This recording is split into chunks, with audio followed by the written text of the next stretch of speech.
Hello friends, எல்லாருக்கும் வணக்கம். உங்கள் எல்லாரையும் மறுபடியும் சந்திக்கிறதுல ரொம்ப சந்தோஷம். இன்றைக்கி நம்மளோட சேனலில் என்ன பார்க்க போகிறோம் அப்படின்னு பார்த்தீங்கன்னா, நான் கொஞ்ச நாளைக்கு முன்னால் நம்மளோட சேனலில் 5 வகை கஞ்சி ரெசிபி அப்லோட் பண்ணியிருந்தேன். கிட்டத்தட்ட 9 மாதம் ஆகுது அப்படின்னு நினைக்கிறேன். அந்த டைமில் அந்த ரெசிபிக்கு பெரிய ரெஸ்பான்ஸ் இல்லை அப்படின்னாலும் இப்போ அது நல்லாவே வியூஸ் போயிட்டுருக்கு. நிறைய பேர் அதை ட்ரை பண்ணி பார்த்துட்டு அக்கா நல்லா இருக்குது அப்படின்னு சொல்லியிருந்தீங்க. உங்கள் எல்லாருக்கும் ரொம்ப நன்றி. ஒரு சிலர் அந்த கஞ்சி ரெசிபிக்கு ஏற்ற துவையல் ரெசிபி அப்லோட் பண்ணுங்கக்கா அப்படின்னு சொல்லி கேட்டிருந்தீங்க. இன்றைக்கி அதான் நம்ம பார்க்க போகிறோம். 1 இல்லை 2 இல்லை 5 வகையான துவையல் ரெசிபி பார்க்க போகிறோம். இது எல்லாமே பார்த்திங்கன்னா கஞ்சிக்கு தான் வச்சு சாப்பிட்ணும் அப்படின்னு இல்லை, வெறும் ரசம் சாதத்தோடு வச்சு சாப்பிட்டா கூட ரொம்ப நல்லாயிருக்கும். அதனால் வீடியோவை முதல்லேருந்து கடைசி வரை ஸ்கிப் பண்ணாமல் பாருங்கள். பார்த்துட்டு பிடிச்சிருந்துச்சு அப்படின்னா மறக்காமல் லைக் பண்ணுங்கள். வாங்க வீடியோக்குள்ளே போகலாம். இந்த 5 வகை கஞ்சி ரெசிபிக்கான லிங்க் நான் உங்களுக்கு கீழே டிஸ்கிரிப்ஷனில் கொடுக்குறேன். உங்களுக்கு வேணும் அப்படின்னா நீங்கள் செக் பண்ணிக்கோங்க, ரொம்ப யூஸ்ஃபுல்லாக இருக்கும். முதல்ல நம்ம கொத்தமல்லி துவையல் எப்படி பண்ணுறதுன்னு பார்க்கலாம். அதுக்கு ஒரு வெறும் கடாயில் 1 டீஸ்பூன் அளவுக்கு துவரம் பருப்பு போட்டு முதல்ல நல்லா வறுத்துக்கோங்க. இந்த பருப்பு கொஞ்சம் நல்லா செவந்து வரணும், அந்த அளவுக்கு வறுத்துக்கோங்க. அடுப்பு மீடியமில் வச்சுட்டு கருக விடாமல் வறுத்துக்கோங்க. இப்போ பார்த்திங்கன்னா பருப்போட கலர் நல்லா மாறி கொஞ்சம் செவந்து வந்துருச்சு. இந்த ஸ்டேஜில் மெஷர்மெண்ட் கப்புக்கு 1/4 கப் அளவுக்கு கொத்தமல்லி இதோடு சேர்த்துக்கோங்க. கூடவே காரத்துக்கு நான் ஒரு 4 காஞ்ச மிளகா போட்டிருக்கேன். உங்களோட காரத்துக்கு ஏற்ற மாதிரி நீங்கள் காஞ்ச மிளகா போட்டுக்கோங்க. அடுத்ததாக ஒரு 4-5 பல் பூண்டு தோல் உரித்து போட்டுட்டு சேர்த்து நல்லா வறுத்துக்கோங்க. நல்லா மல்லியை வறுக்க அதோட சூட்லேயே இந்த காஞ்ச மிளகாவும் பூண்டும் வறுபட்டுரும். தனியாக வறுக்கணுன்னு அவசியம் இல்லை.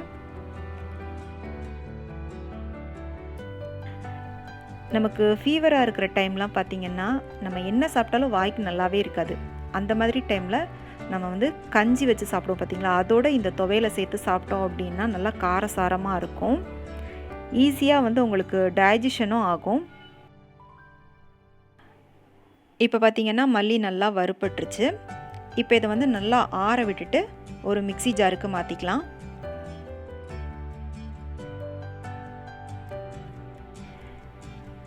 இப்போ இதோட கொஞ்சமாக ஒரு சின்ன நெல்லிக்காய் அளவுக்கு புளி சேர்த்துக்கோங்க.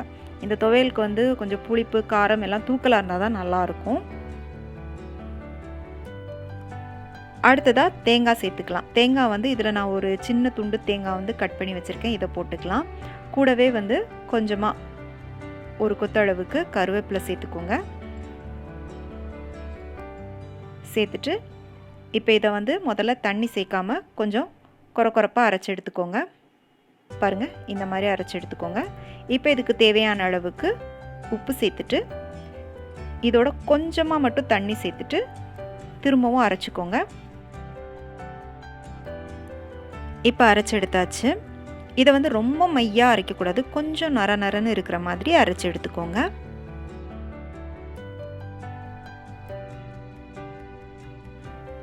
அடுத்தது பருப்பு துவையல் எப்படி பண்ணுறது அப்படின்னு பார்க்கலாம்.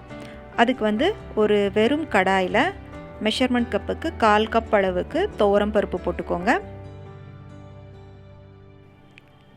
காரத்துக்காக 2 காஞ்ச மிளகா, கூடவே ஒரு 4 பல் பூண்டு சேர்த்துட்டு நல்லா வறுத்துக்கோங்க.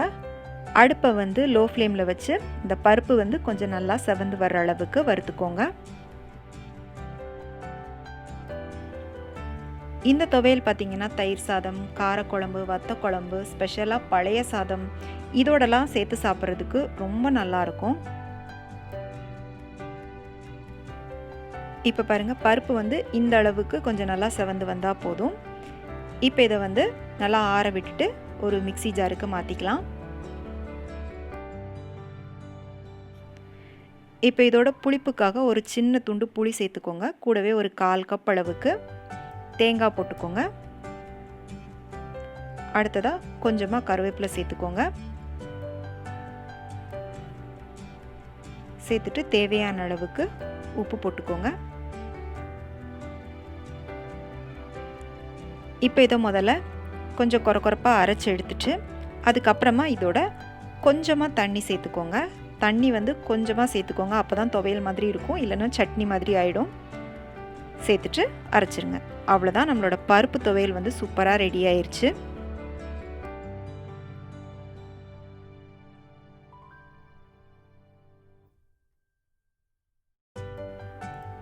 அடுத்ததாக வந்து ரொம்ப ஹெல்த்தியான கொள்ளு துவையல் எப்படி பண்ணுறது அப்படின்னு பார்க்கலாம். கொள்ளு துவையல் பண்ணுறதுக்கு வந்து மெஷர்மெண்ட் கப்புக்கு 1/4 கப் அளவுக்கு கொள்ளு எடுத்து வச்சுருக்கேன். இதில் பார்த்திங்கன்னா சின்ன சின்ன கல்லுலாம் இருக்கும், அதனால் நல்லா க்ளீன் பண்ணி எடுத்துக்கோங்க. லூஸில் வாங்கினீங்க அப்படின்னா கல்லுலாம் இருக்கும், பேக்கெட்டில் வாங்கினீங்க அப்படின்னா ரொம்ப கல் மண் அதெல்லாம் இருக்காது. இப்போ இதை வந்து வெறும் கடாயில் போட்டு நல்லா வறுத்துக்கலாம். இதோட ஒரு 4 பல் பூண்டு தோல் உரித்து போட்டுக்கோங்க. கூடவே காரத்துக்காக 2 காஞ்ச மிளகாய் சேர்த்துட்டு நல்லா வறுத்துக்கோங்க. வெயிட் லாஸ் பண்ணணும் அப்படின்னு நினைக்கிறவங்களுக்கு வந்து இந்த கொள்ளு வந்து ஒரு வரப்பிரசாதம், ரொம்பவே ஹெல்ப்ஃபுல்லாக இருக்கும். இப்போ இது வந்து அடுப்பை லோ ஃப்ளேமில் வச்சுட்டு நல்லா வறுத்துக்கோங்க. நல்லா வறுக்க பார்த்திங்கன்னா அப்படியே ஒரு சூப்பரான வாசனை வரும். அதே மாதிரி நல்லா வறுப்பட்டு பார்த்திங்கன்னா வெடிக்க ஆரம்பிக்கும். இப்போ நீங்கள் பார்த்தீங்கன்னா தெரியும், 1 2 அப்படியே லைட்டாக வெடிக்க ஆரம்பிச்சிருச்சு. இப்போ வந்து இதை அடுப்புலேருந்து எடுத்துகிட்டு நல்லா ஆற விட்டுட்டு நம்ம வந்து ஒரு மிக்ஸி ஜாருக்கு மாற்றிக்கலாம்.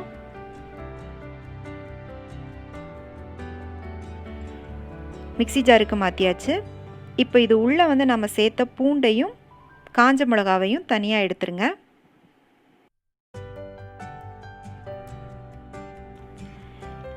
இப்போ இந்த கொள்ளை மிக்சியில் வந்து லைட்டாக ஒரு தடவை மட்டும் அப்படியே சுற்றி எடுத்துட்டிங்க அப்படின்னா இந்த மாதிரி கொள்ளு வந்து 2 2ஆக உடஞ்சிரும் பாருங்கள். இப்போ இந்த தோலை வந்து நம்ம வந்து எப்படி எடுக்கிறது அப்படிங்கிறத நான் காமிக்கிறேன். உங்களுக்கு வந்து சொடவில் போட்டு படைக்க தெரியும்னா படைச்சி எடுத்துக்கோங்க. இல்லை அப்படின்னா இந்த மாதிரி ஒரு பாத்திரத்தில் இந்த கொள்ளை போட்டுட்டு நல்லா இது வந்து மூழ்கிற அளவு இல்லை, கொஞ்சம் அதிகமாகவே தண்ணி சேர்த்துக்கோங்க. தண்ணி ஊற்றின உடனே பார்த்திங்கன்னா அதோட அந்த ஸ்கின் வந்து அப்படியே மேலே வந்து தனியாக மிதக்க ஆரம்பிச்சிரும் பாருங்கள். இப்போ உங்களுக்கு தெரியுதா, மேலெல்லாம் வந்து அப்படியே தனியாக மிதந்து வருது. இப்போ இதை வந்து ஒரு வடிகட்டி மூலமாக அப்படியே நல்லா அரைச்சி எடுத்துருங்க. இந்த தோலை வந்து கம்ப்ளீட்டாக எடுக்கணும்னு இல்லை, கொஞ்சம் பாதி இருந்தால் கூட ஒன்றும் பிரச்சனை இல்லை. நீங்கள் வந்து அப்படியே தோலோடு கூட நீங்கள் துவையல் வந்து அரைக்கலாம், ஒன்றும் தப்பு இல்லை. இப்போ பார்த்திங்கன்னா ஓரளவு நம்ம வந்து அந்த தோல் எல்லாத்தையும் க்ளீன் பண்ணி எடுத்தாச்சு. இப்போ மீதி இருக்கிறத வந்து ஒரு பாத்திரம் எடுத்துகிட்டு அந்த தண்ணியை வந்து மெதுவாக வந்து அப்படியே கொஞ்சம் தெளிஞ்சாப்பில் வடிச்சுக்கோங்க. தண்ணியை வடிக்கும்போது மெதுவாக அந்த பாத்திரத்தை லைட்டாக அப்படியே ஆட்டிகிட்டே வடிச்சிங்க அப்படின்னா மீதி இருக்கிற தோலும் வந்து க்ளீனாகி வந்துடும். பாருங்கள், வடித்தாச்சு. இப்போ பார்த்திங்கன்னா நமக்கு வந்து தோல் இல்லாமல் அந்த கொள்ளு மட்டும் தனியாக கிடச்சிருச்சு. இப்போ இதை வந்து நம்ம ஒரு மிக்ஸி ஜாருக்கு மாற்றிக்கலாம். கூடவே வந்து நம்ம எடுத்து வச்ச காஞ்ச மிளகாவையும் பூண்டையும் கூட சேர்த்துக்கோங்க. அடுத்ததாக புளிப்புக்காக சின்ன துண்டு புளி சேர்த்துக்கோங்க. புளி வந்து ரொம்ப வேண்டாம், கொஞ்சமாக போட்டுக்கோங்க. கொஞ்சமாக கருவேப்பிலை. அடுத்ததாக மெஷர்மெண்ட் கப்புக்கு 1/4 கப் அளவுக்கு தேங்காய் சேர்த்துக்கோங்க. இப்போ இதோட கொஞ்சமாக தண்ணி சேர்த்து நல்லா கெட்டியாக அரைச்சி எடுத்துக்கோங்க. அவ்வளோதான். இப்போ நம்மளோட கொள்ளு துவையல் வந்து ரெடி ஆயிருச்சு.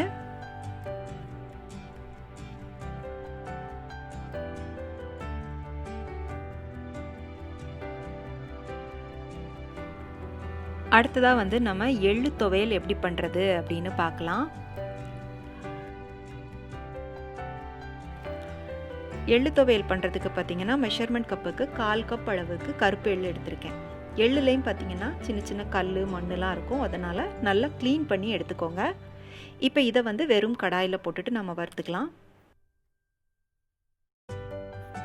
இப்போ இதோட வந்து 3 பல் பூண்டும் காரத்துக்கு 2 காஞ்ச மிளகாவும் சேர்த்துட்டு நல்லா வறுத்துக்கோங்க. எள்ளை வறுக்கும்போது கண்டிப்பாக அடுப்பை வந்து லோ ஃப்ளேமில் வச்சுட்டு வருங்க. ஏன்னா வந்து எள்ளு சீக்கிரமாக வறுபட்டுரும். அப்புறம் ஹை ஃப்ளேமில் வச்சிங்கன்னா டக்குன்னு கருகிரும். எள்ளு கருகிருச்சு அப்படின்னா உங்களுக்கு வந்து துவையல் கசப்பு டேஸ்ட் வந்துடும். அதனால் கண்டிப்பாக லோ ஃப்ளேமில் வச்சுட்டு வருங்க. எள்ளு நல்லா வறுபட்டதும் பார்த்திங்கன்னா இந்த மாதிரி நல்லா படப்படான்னு வெடிக்க ஆரம்பிக்கும். அப்போ வந்து இதை அடுப்புலேருந்து எடுத்துகிட்டு நல்லா ஆற விட்டுட்டு மிக்ஸி ஜாருக்கு மாற்றிக்கோங்க.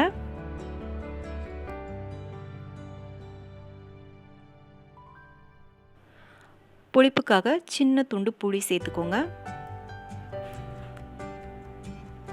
அடுத்ததாக ஒரு 1/4 கப் அளவுக்கு தேங்காய் சேர்த்துக்கோங்க. தேவையான அளவுக்கு உப்பு சேர்த்து கொஞ்சமாக தண்ணி விட்டு இதை வந்து நல்லா கெட்டியாக அரைச்சி எடுத்துக்கோங்க.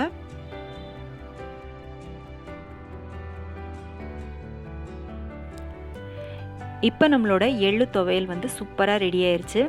இதை வந்து நல்லா தயிர் சாதம் அப்புறமா பழைய சாதத்தோடலாம் வச்சு சாப்பிட்டீங்க அப்படின்னா அட்டகாசமான டேஸ்ட்டில் இருக்கும்.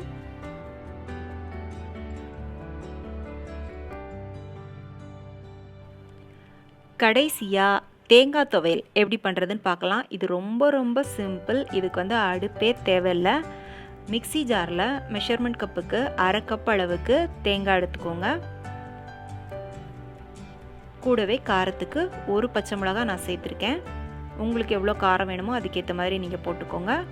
கூடவே 3 பல் பூண்டு, அடுத்ததாக ஒரு சின்ன துண்டு புளி சேர்த்துக்கோங்க.